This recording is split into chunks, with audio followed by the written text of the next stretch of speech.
मायके में रहती ननद। ये कहानी सिर्फ सिंघानिया परिवार की नहीं है, उस हर घर की है जिस घर में सास और बहू की ना चलती हो, पर चलती हो तो उस शादीशुदा ननद की, जिसकी यूं तो शादी हो चुकी है पर ससुराल को छोड़कर वो हर वक्त अपने मायके में ही हुकूमत चलाना चाहती है। ऐसे हर घर की जिस घर की सास उस घर की सास नहीं बल्कि ननद बन जाती है। और एक ननद का अपने मायके में इंटरफेयर करना, ये आम से दिखने वाली आदत इतने बड़े मसले तक पहुंच जाती है जिसका कोई अंतर पार नहीं। आइए देखते हैं किस तरह से स्नेहा इस प्रॉब्लम से खुद को बाहर निकालती है। स्नेहा अपने ससुराल में अपनी सास, ससुर और पति के साथ रहती थी। उसकी शादी सिंघानिया परिवार में यही कहकर करवाई गई थी कि पूरे घर में वो इकलौती बहू रहेगी। मुश्किल से एक ननद है जिसकी शादी हो चुकी है। कहाँ एक साल में कभी वो एक बार अपने घर आएगी, बाकी समय तो स्नेहा की ही चलनी है। पर यहाँ उसकी ननद यानी कि नंदिनी आए दिन ही उसके ससुराल में बैठी रहती थी। स्नेहा अपनी माँ से फोन पर बात कर रही होती है, तभी नंदिनी की आवाज उसे सुनाई देती है। अच्छा मम्मी ठीक है, मैं फोन रखती हूँ, लगता है नंदिनी दीदी आई हैं। अभी परसों ही तो अपनी ननद के लिए कचौड़ियाँ बना रही थी तू, आज फिर से तेरी ननद आ गई। इसके सास ससुर कुछ कहते नहीं क्या इसे? यहाँ तू एक दिन के लिए अपने मायके आ जाए तो तेरे ससुराल वाले फोन करने लग जाते हैं और इसे कुछ नहीं कहता कोई। अब क्या बोलूं मम्मी, मम्मी जी ही कुछ नहीं कहती और मैं छोटी होकर कुछ बोलूंगी तो ठीक नहीं लगेगा। अच्छा चल मम्मी रखती हूँ फोन। रसोई से बाहर निकलकर स्नेहा हॉल में आती है। ओहो, मैं कह कर गई थी कि पर्दे मंजू कर्टेंस वालों से ही लेना, ये तो वहाँ के फैब्रिक है ही नहीं। और ब्लू कलर के पर्दे कौन लगाता है स्नेहा? इसकी छोड़ो मम्मी, ये तो मेरी सुनती ही नहीं, तुम्हें तो समझना चाहिए था। वो मेरे जिठानी के मायके वालों की दुकान है, अब उन्हें पता चलेगा कि मैंने अपने घर के पर्दे किसी और दुकान से ले लिए तो बेकार में मेरे ससुराल में क्लेश हो जाएगा ना। ससुराल को संभालना कितना मुश्किल है तुम जानती हो मम्मी। स्नेहा का क्या है, वो तो यहाँ अकेली है, आगे पीछे बोलने वाला कोई नहीं। मेरे तो सास ससुर है, जिठानी है, नंदे हैं, सबका देखना पड़ता है। ये तो बैठे बैठे टेंशन वाली बात हो गई। पर ये पर्दे तो मैं लेकर ही नहीं आई दीदी, ये तो पापा जी लेकर आए। उनके दोस्त की दुकान की ओपनिंग थी ना, अब जाएंगे तो कुछ तो लाना पड़ेगा ना, इसलिए बस 2 पर्दे लेकर आ गए। अब घर के सारे पर्दे भी चेंज करने बाकी हैं, वो पर्दे आप ले आइएगा। ठीक है, बेकार में मेरा मूड कितना खराब हो गया, कितने अच्छे मन से आई थी मैं। अच्छा हाँ, मैं ये कहने आई थी मम्मी कि यहाँ के पास के अपार्टमेंट में ना 40 लाख रुपए में एक फ्लैट मिल रहा है, मैं तो कहती हूँ एक लेकर बुक कर दो। अरे बेटा क्या ज़रूरत है, हम मिलाकर मुश्किल से 4 लोग हैं, उसमें भी 2 घर हो जाएंगे, 2 लोग यहाँ रहेंगे 2 लोग वहाँ रहेंगे। ऐसा जीवन मुझे नहीं चाहिए, मेरा तो सौरभ एक ही है। वो सच है मम्मी, पर एक और घर रहने से फायदा भी तो रहता है। वो फ्लैट मेरे ससुराल से पास भी पड़ेगा, तुम जानती हो ना मेरे ससुराल में कितने प्रॉब्लम्स हैं। अरे इतने पूरे घर में एक कमरा आया है मेरे हिस्से में, अब तुम्हारा फ्लैट रहेगा तो अच्छा रहेगा ना, बच्चे भी बड़े हो रहे हैं, पढ़ने में तकलीफ नहीं होगी। मेरे तो जॉइंट फैमिली के घर में बच्चे पढ़ भी नहीं पाते, कम से कम अपनी नानी घर जाकर सुकून से पढ़ तो पाएंगे। अब मुझे ना इन चीज़ों की ज़्यादा समझ नहीं है बेटा, रात को तू सौरभ और अपने पापा से इस बारे में बात कर लेना।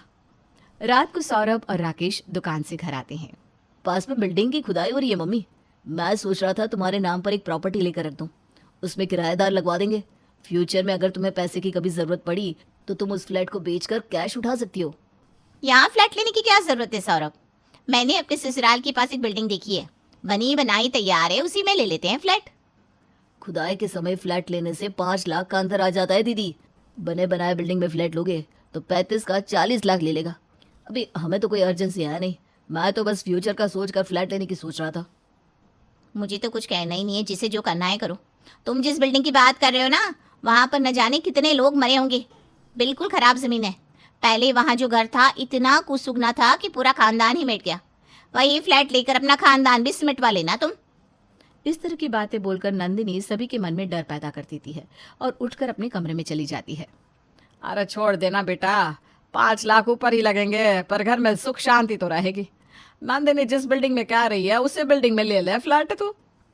अगले दिन सुबह स्नेहा जब पेपर पढ़ रही थी तो वो देखती है कि उसकी ननद की ससुराल के पास की बिल्डिंग में अजीब और गरीब हरकतें होने की न्यूज़ छपी है।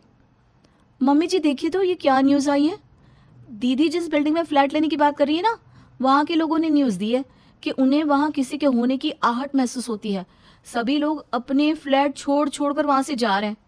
नहीं मम्मी, हमें वहाँ फ्लैट नहीं लेना चाहिए। ये सब दकियानुसी बातें हैं मम्मी, भूत भूत कुछ नहीं होता।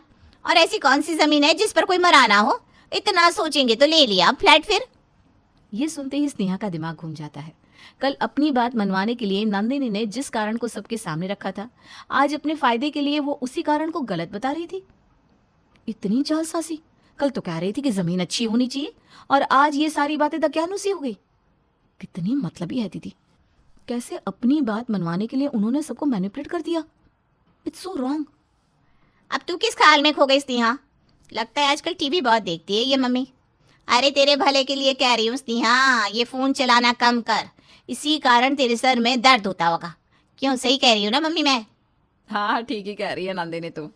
स्नेहा तेरे सर में दर्द रहता है ना बेटा, तो अब से फोन मत चलाया कर। ला अपना फोन मुझे दे दे, जब तुझे काम होगा तो मुझसे ले लेना।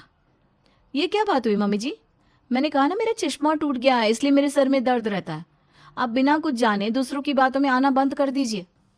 अच्छा, इतना कुछ कह ही दिया है तो ये भी बता दे कि मम्मी किसकी बातों में आ रही है। और ऐसा क्या बोल दिया मम्मी ने जो तू इतनी सी बात पर उन पर चढ़ी जा रही है? आप तो मुझे मत ही सिखाइए दीदी। बाकी सभी आपकी बात में आ सकते हैं पर मैं नहीं।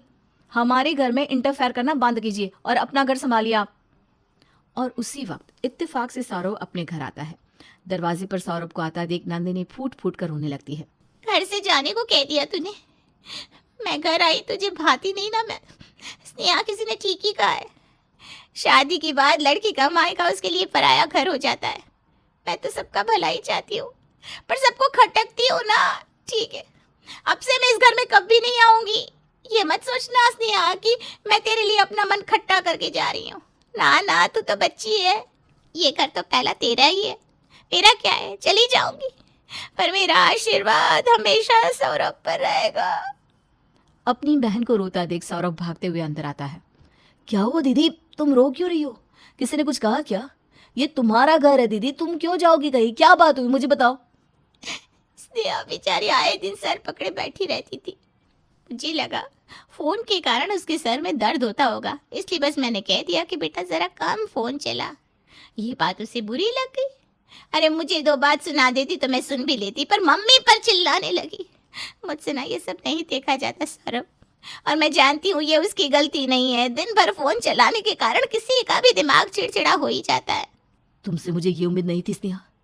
तुमने दीदी को क्या कुछ नहीं बोला, पर अब भी वो तुम्हारी साइड ले रही है। सॉरी बोलो दीदी को। तुम्हें मेरी कसम दीदी, अगर तुमने यहां से जाने की बात भी की तो।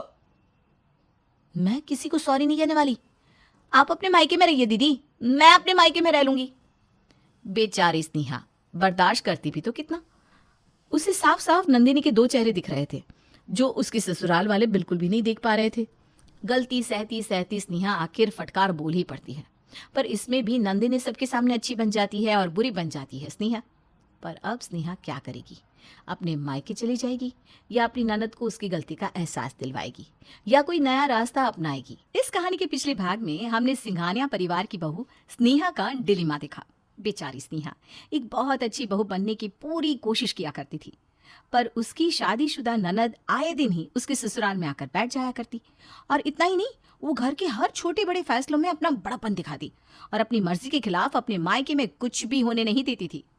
स्नेहा पहले तो सब कुछ बर्दाश्त कर लेती है, पर एक दिन अपनी ननद के ये 2 मुंहे चेहरे को देखकर वो चिड़चिड़ा कर बोल पड़ती है। स्नेहा और नंदिनी के बीच में बहस हो जाती है, पर नंदिनी थी बड़ी होशियार। वो दरवाजे से सौरभ को आता देखकर फूट फूट कर रोने लगती है। अभी आगे अपनी बहन को रोता देख सौरभ भागते हुए अंदर आता है। क्या हुआ दीदी, तुम रो क्यों रही हो? किसी ने कुछ कहा क्या? ये तुम्हारा घर है दीदी, तुम क्यों जाओगी कहीं? क्या बात हुई मुझे बताओ। स्नेहा बेचारी आए दिन सर पकड़े बैठी रहती थी। मुझे लगा फोन के कारण उसके सर में दर्द होता होगा, तो मैंने बस कह दिया कि बेटा जरा कम फोन चला। ये बात उसे बुरी लग गई। अरे मुझे 2 बातें सुना देती तो मैं सुन भी लेती, पर मम्मी पर चिल्लाने लगी। मुझसे ये सब देखा नहीं जाता सौरभ, और मैं जानती हूँ कि ये उसकी गलती नहीं है। दिन भर फोन चलाने के कारण दिमाग चिड़चिड़ा हो ही जाता है। तुमसे मुझे ये उम्मीद नहीं थी स्नेहा। तुमने दीदी को क्या कुछ नहीं बोला, पर वो अब भी तुम्हारी साइड ले रही है। दीदी को सॉरी बोलो स्नेहा, और तुम्हें मेरी कसम दीदी, अगर तुमने यहां से जाने की बात भी की तो। मैं किसी को सॉरी नहीं कहने वाली। आप अपने मायके में ही रहिए दीदी, मैं अपने मायके में रह लूंगी। यह कहकर स्नेहा अपने कमरे में चली जाती है और अपनी माँ को कॉल करती है। तुम सही कहती थी मम्मी, शुरुआत में ही मुझे इन चीजों को रोकना चाहिए था, पर मैं सहती गई और दीदी की हरकतें बढ़ती गई। एक हफ्ते में शायद मुश्किल से वो 2 दिन अपने ससुराल में रहती होगी। अब सच कहूं मम्मी, वो 7 दिन भी यहाँ रहे तो मुझे कोई तकलीफ नहीं, पर ये क्या बात हुई कि मैं ये ना पहनूं, वो ना पहनूं, ये ना करूं, वो ना करूं, सब कुछ उनकी मर्जी से होने लगा है। तो बस अब वही इस घर में रहे, मैं अपने घर में रह लूंगी। मैं आ रही हूँ मम्मी। ये तेरा घर है बेटा, मैं तुझे कभी यहाँ आने से मना नहीं करूँगी, पर अब तेरी शादी हो चुकी है, तेरा पहला घर तेरा ससुराल ही है। कब तक भागेगी बेटा? लड़ना सीख। हर मुश्किल से बचने का एक रास्ता ज़रूर होता है, वो रास्ता खोज। तेरे यहाँ आकर बैठ जाने से कोई रास्ता नहीं निकलने वाला, उल्टा तेरी ननद सौरभ और समदन जी को भटकाती रहेगी और तेरा बसा बसाया संसार बिखर जाएगा। जाना ही है तो अपनी ननद के ससुराल जा। अपनी ननद के जेठ को राखी बांधती है ना तू, तो वो भी तो तेरा मुंह बोला भाई ही है। जा अपने मायके। हाँ, मैं समझ गई मम्मी, आप कहना क्या चाह रही हैं। अब तो मैं अपने मायके जरूर जाऊंगी। हाथ में बैग लिए स्नेहा अपने कमरे से बाहर आती है। स्नेहा को देखते ही नंदिनी ड्रामे करने शुरू कर देती है। तो कहाँ जा रही है बहू? अरे मम्मी क्यों टेंशन लेती हो, अपने मायके जा रही है स्नेहा।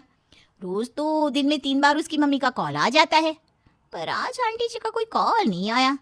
लगता है उनकी तबीयत खराब है, उनसे ही मिलने जा रही होगी। स्नेहा, उन्हें हमारा नमस्ते कहना। हाँ ओह अच्छा अच्छा, तब ठीक है, जा बहू, पर शाम तक आ जाना। हाँ। स्नेहा कुछ नहीं कहती और सीधा अपने घर से निकलकर अपनी ननद के ससुराल पहुंच जाती है, जहां वो देखती है कि उसकी ननद की जेठानी फर्श पर पोछा लगा रही है और उसकी सास सब्जियां काट रही है। अरे दीदी आप आइए आइए बैठिए। भाभी, आप मुझे दीदी मत कहा कीजिए, मैं उम्र में आपसे छोटी हूँ। पर ओहदे में तो आप बड़ी है ना दीदी, ननद की पदवी हमेशा बड़ी ही होती है। आपसे ना कोई नहीं जीत सकता भाभी। वैसे आप क्यों पोछा लगा रही हैं? ये काम तो दीदी। अब क्या बोलूं स्नेहा दीदी, शादी के तुरंत बाद ही नंदिनी ने कहा था कि रसोई वो नहीं संभालेगी, बाकी झाड़ू पोछा कपड़े माँ की सेवा करना ये सब कर लेगी। तो मैंने खुशी खुशी तीनों टाइम रसोई की जिम्मेदारी ले ली। पर अब वो यहाँ रहती कहाँ है? आपको तो मुझसे ज़्यादा पता होगा, आए दिन अपने मायके जाकर बैठ जाती हैं। मेरी शादी को आज 9 साल हो गए और इन 9 सालों में मैं बस 2 बार ही अपने मायके जा पाई हूँ। अब नंदिनी घर पर रहे तब तो मैं अपने मायके जाऊँ। माँ पर सारी जिम्मेदारी छोड़कर मैं मायके जा भी नहीं सकती।